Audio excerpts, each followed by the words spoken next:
Esther, joining Mordecai, took her stand, and God turned decrees of destruction into protection. Now we come to verses 11 through 15. And the focus shifts to Esther. And as I read these verses, I see something beautiful in her example. By this point, Mordecai is out front. We've already read that people feared Mordecai. His fame was spreading. His influence kept growing. Mordecai held a public position of leadership. Mordecai was center stage. In Esther, while equally critical in God's plan, she played a different role. She didn't compete with Mordecai for the spotlight. She supported him and she empowered him to lead. And as his influence soared, Esther remained stable, steady, humble, strong. And she stood right there with him. Let me pause here for just a moment, since today is Father's Day, and I want to speak to the wives among us. Your husband may not always say it, so I'm going to say it for him. He wants to feel like a leader. He wants to feel respected. He wants to feel admired, especially by his wife. Most men do not want to feel like a disappointment. Unfortunately, far too many carry that weight. And so, wives, you hold great power to encourage your husband and discourage your husband. When you cheer him on, you instill the courage within him to rise up to be the man of God that he is to be. But those who continually tear down their husbands, it can crush his spirit. Do you remember when King David, he danced before the Lord with joy, and Michal, his wife, tore him down for it? That moment wounded David deeply. Their relationship was never the same after that. And also to you fathers, I want to say this as well. Don't forget, Mordecai is essentially Esther's dad. He raised her as his own daughter. And Esther became a godly, courageous woman. But where did that courage come from?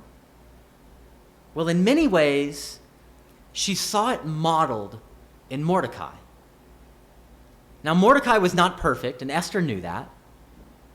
At first, he was afraid. He was silent about his identity as a Jew. But then something changed. And when the time came, he stood boldly for God. And Esther watched that transition happen. And his growing faith, it left a mark on her. And so, dads, even if you feel like you've failed, or even if you feel like, I've waited too long, listen to this. It is never too late to take your stand for God. Your example, it can influence your children for years to come, regardless of their age. They're watching. And your obedience to God, it can spark something within their hearts. And I do want to say one other thing. I want to welcome back Jean and Hani this summer. Hani, being a wonderful wife that she is, came up to me during the break, and she said, Jean turned 90 this week. Let's give him a round of applause. Happy birthday. Happy birthday. Now let's come back to the text, and let's read verses 11 through 15. That very day, the number of those killed in Susa the citadel was reported to the king. And the king said to Queen Esther, in Susa the citadel, the Jews have killed and destroyed 500 men, and also the 10 sons of Haman. What then have they done in the rest of the king's provinces? Now what is your wish? it shall be granted to you. And what further is your request? It shall be fulfilled. And Esther said, if it please the king, let the Jews who are in Susa be allowed tomorrow also to do according to this day's edict. And let the 10 sons of Haman be hanged on the gallows. So the king commanded this to be done. A decree was issued in Susa, and the 10 sons of Haman were hanged. The Jews who were in Susa gathered also on the 14th day of the month of Adar, and they killed 300 men in Susa, but they laid no hands on the plunder. So basically, the first day of the battle has come to an end. But Esther finds out that there are still enemies. I know God changes minds. Some people don't change their minds. And that was the case here. There were still enemies. And they were plotting an idea to take another day to try to destroy the Jews. And so evil was regrouping. So what does Esther do? Well, as before, she went to the king to intercede for her people.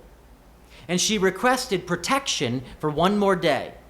And once again, the king granted her request. While Esther wasn't on the battlefield, make no mistake about it, her courage, her wisdom, and her willingness to speak to the king did preserve the safety of God's people. And as I read this, I cannot help but picture prayer. Esther, in her own way, pictures a believer coming before the king, interceding for others. She wasn't out there leading the armies. She wasn't holding the sword, but she stood in a very powerful position, appealing before the king for protection. And her request sustained the work of God. Prayer in the hands of a humble person who pleases the king is powerful.